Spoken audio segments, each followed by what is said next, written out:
హైదరాబాద్ లో drugs mafia అంతకంతకు విస్తరిస్తోంది. డ్రగ్స్ బిజినెస్ జోరుగా సాగుతోంది. పోలీసుల దాడుల్లో రోజుకో చోట డ్రగ్ రాకెట్ బయటపడుతున్నా కంట్రోల్ మాత్రం కావడం లేదు.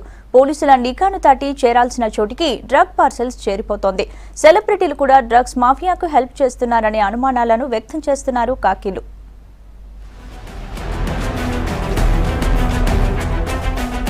పోలీసుల పహారాలు, ఇంటెలిజెన్స్ రిపోర్టులు, భారీ నిఘా, అడుగడుగునా చెకింగ్లు.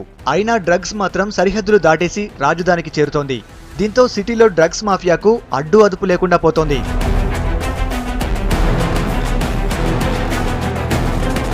అక్రమ మార్గంలో డ్రగ్స్ ను సిటీకి తరలిస్తున్న ముఠాలు యూత్ నే మెయిన్ గా టార్గెట్ చేసుకున్నాయి.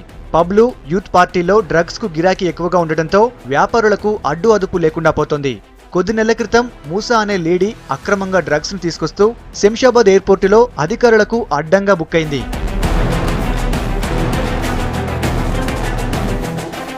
వారం క్రితం పాత బస్తీలో బెంగాల్ నుంచి కొకైన్, హెరాయిన్ డ్రగ్స్ ను సరఫరా చేస్తూ టాస్క్ ఫోర్స్ పోలీసులకు అడ్డంగా దొరికిపోయారు ముఠా సభ్యులు.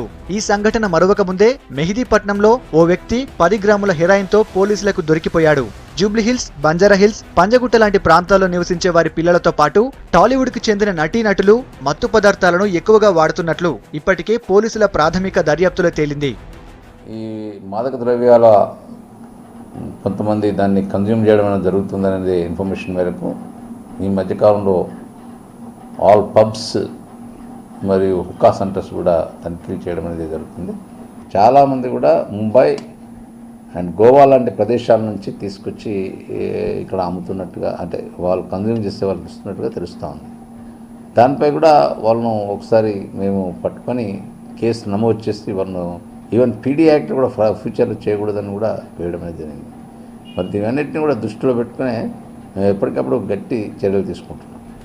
హెరాయిన్, కొకైన్, గంజాయితో పాటు అతి తక్కువ ధరలకు లభ్యమవుతున్న మత్తు ఇంజెక్షన్ల వాడకం నగరంలో పెరిగిపోతోంది. అయితే చిన్న వయసులో డ్రగ్స్ అలవాటు పడితే కష్టాలు తప్పవంటున్నారు సైకాలజిస్టులు.